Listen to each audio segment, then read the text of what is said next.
اللہ و بحمدہ سبحان اللہ العظیم۔ اللہ تبارک و تعالیٰ نے پیارائیں گے حبیب رحمت للعالمین صلی اللہ علیہ وسلم فرما فکر روایت حدیث شریف کی ایک حضرت سیدنا جابر بن عبداللہ رضی اللہ عنہ روایت کی کہ گننا سنائیں گے نبی صلی اللہ علیہ وسلم فرما فکر روچہ مبارک روچی یتون کہ اعزاز ٹی اللہ تبارک و تعالیٰ کنی پنچ اعزازات عطا فرما فینی کنی این کنا امت کی اللہ تعالیٰ نا اعزازتی مون نبی تھی تفیسوس ہے او ارا اعزاز کو ارا روچت خیق ہے اللہ تبارک و تعالیٰ نے حکم مطابق اموڑ کی اللہ تعالیٰ جنت تی حکومتی کا اے جنتاک آراست مبو سنگارنگ بو تیار مبو ان قریب کنا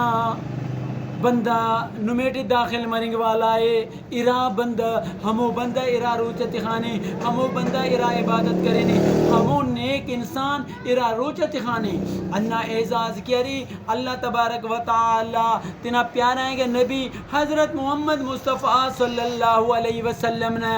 عطا نبوتی یعنی ننا نبی عطا فرما پی ایننا نبی نہ کرے امتی تی عطا فرما پی انا اعزازتی ننین مون نبی نہ امتی تی انا اعزاز اللہ تعالیٰ تا فرمافتی ویسوسک او کنا پیارائیں گا دوستاک دعا کبو اللہ تعالیٰ ننے نمی کل صحیح مانٹی قرآن شریف خواننگ آئیں اوڑا عمل کریں نا توفیق عطا فرمافی دعا کبو اللہ تعالیٰ نمی آئیں ننے نبی صلی اللہ علیہ وسلم نے فرمان یعنی صحیح حدیث خواننگ نبی صلی اللہ علیہ وسلم نے صحیح فرمانت خواننگ آئیں اوت عمل کریں نا توفیق عطا فرمافی آئیں دعا کبو اللہ تعالیٰ ننے کل صحیح مانٹی دین اسلام عمل کریں نا توفیق عطا فرمافی